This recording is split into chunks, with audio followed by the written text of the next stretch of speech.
Hello students, today we're going to be talking about the Trans-Saharan trade routes. These are mostly in this time between 600 BCE and 600 CE. Going to talk about trade caravans. Oops. There we go. Trade caravans. And these are mostly done by the camel, which is the beast of burden here. It's this guy right here. I found a very flattering picture to copy for this. With the camel, you had to first have the invention of the saddle in order to be able to use the camel for these caravans. The camels come with advantages and disadvantages both, but we'll find that the advantages outweigh the disadvantages when it comes to crossing the Sahara Desert. First advantage, they need less food and water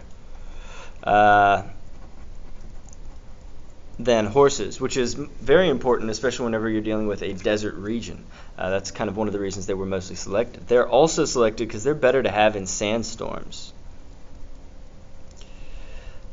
They have smaller nostrils, which are actually able to close up a little bit more to keep the sand out during sandstorms, unlike horses, which can inhale quite a lot of sand. They also carry more than horses. So by and large, this is a win-win-win for the camel. The only problems with it is it's harder to train.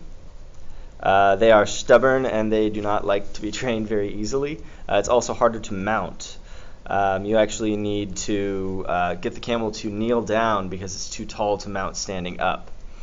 But wait, there's more about the Trans-Saharan. First, there is diffusion and syncretism. Again, syncretism meaning that a combination of different religions. When it moves into a new area, it adapts parts of that region and becomes kind of its own thing. But we will have diffusion and syncretism always, always, always along trade routes. And the Trans-Saharan is no different. We are going to come back and talk a little bit more about this. We're going to talk about all of this next unit. This is just to kind of introduce the idea to you, but this syncretic movement we will talk about a lot more next unit because that's whenever we can see all of the syncretism there. In this time frame, there's two main societies that have popped up that I would like to talk about for you guys. First off is the Axon Civilization, and this is down in modern Ethiopia. They had a couple of things that they did interestingly well. First of all, they used plow-based digging, which is different from the area's normal horticulture or hoe-based literature. So this plowing made it a lot easier there. They also adopted Christianity.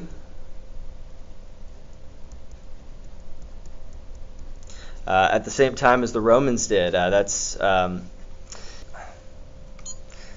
under Emperor Constantine. Excuse me. These right here are also another facet of this civilization. These are called obelisks.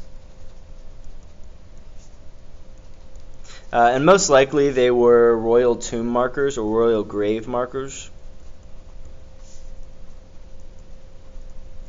And we'll see these a lot and also later Egyptian, and they kind of adapt this and bring it around the world. But obelisks do come from the Axum Civilization. That's where we see them.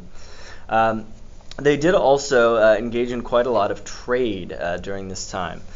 First, we see trade during in the Red Sea, and we also see this trade come about in the Indian Ocean, which you will learn about in a separate document.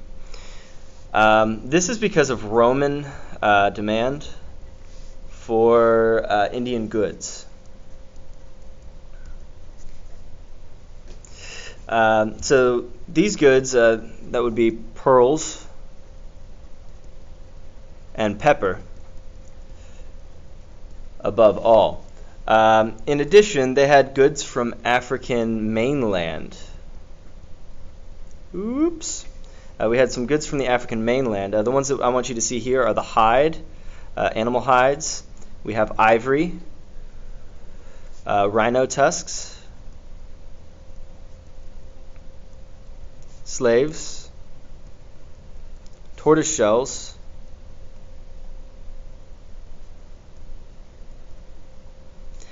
and obsidian, which is a glass dark rock. Next we have the Niger Valley, which is in modern-day Ghana, Nigeria, or Mali. For this one, it's kind of interesting because we see an urban center.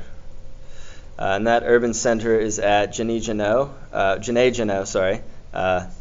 Genègeno, which is pronounced Genè. Gen-O. A-O. A couple of things that this area is known for. First off, we have a lot of ironsmithing. And they were actually very well regarded during this time. This is not something that a lot of nations quite yet have down pat, and in Genègeno they did a very good job of it. In addition, they have cloth weavers,